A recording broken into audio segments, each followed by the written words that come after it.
I have this unpopular opinion, which is that I don't think that just any old thing can qualify as art.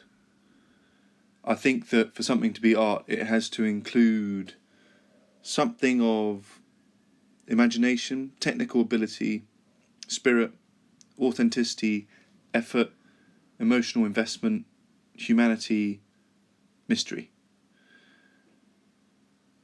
So a banana taped to a wall, uh, block colour of canvas. Maybe 60 years ago that was interesting, but maybe not now. Scribbles on a page, mostly no, but sometimes yes. So as you can tell, it's approximate, this set of criteria for what is art. And I wish I could do better, but art operates in a fluid space and it makes it difficult to define what it is or what it isn't. It doesn't really have solid edges. But just because something can't be defined exactly doesn't mean it's not worth thinking about it. And similarly, nobody can define what love is, but it doesn't stop people trying to get close to understanding it. And at this point, I should acknowledge that this sculpture of Homer Simpson on a motorbike, for some people, might not count as art, and I'm in danger of looking silly trying to define what is art and what's not. And I think the main criticism for this would be maybe that it's too much like a toy, or it's derivative or adolescent. And I can understand that, and I've had that thought as well. And I'm not 100% sure. But there's something in school that happened to me which occurred to me when thinking about this. It happened during A-levels when we were encouraged to be doing these kind of moody, expressive works based on human form. And at a certain point, I looked at the work and I thought, well, we're all doing the same thing, so what are we actually saying? I think art should express something about the individual. So I took myself away and hid myself in a little corner and made these little robot men out of cardboard using a scalpel and a ruler. And I knew that the medium, the sculpture of cardboard toy kind of things, and the subject matter of robots were both in contradiction to what was being encouraged. Things like skulls, tattoos, cartoons were big no-no, too adolescent. We're doing art here. And yeah, you get the idea.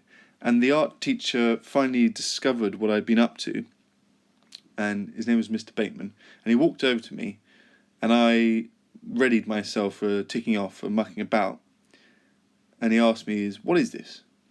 And I remember telling him, I'm making an army of robot men. And he inspected the work, and he said, they're fantastic, or something like that. Can't really remember his voice. And seeing the little men, I could tell he was kind of infected with an excitement, and he felt that they were so well made and imaginative that it worked. And these are his words, by the way, not mine. And that stayed with me, and it felt like an important moment. And what he then discussed, and I think the reason I think that's an important story, is that when it comes to what works and what doesn't, there are rules, which is what he was trying to encourage. But if you do it right, the rules are flexible. That, I think, was the lesson. Growing up watching The Simpsons, I remember when 6 o'clock came round, it was such an exciting feeling. Springfield seemed so alive and magical, and I just wanted to step inside that world and be part of it. And this sculpture is a celebration of that magic that I felt. Making it, I was able to channel that innocent joy and excitement, and I think that comes across. So if I look at this now and I think about the original idea of what qualifies as being art, I think that there's so much intention and joy and, dare I say it, ingenuity in this piece, that it's quite invigorating to look at. And I think that there are certain emotions which tend to have a monopoly on what is accepted in the sort of art frame. Things which involve suffering and misery and horror and strife and pain seem to be widely accepted and more easily welcomed into the frame of what is art. But I think that that should be expanded into more subtle things like joy and, things which are light as well. Leads me nicely to this exhibition invitation which I extend to you.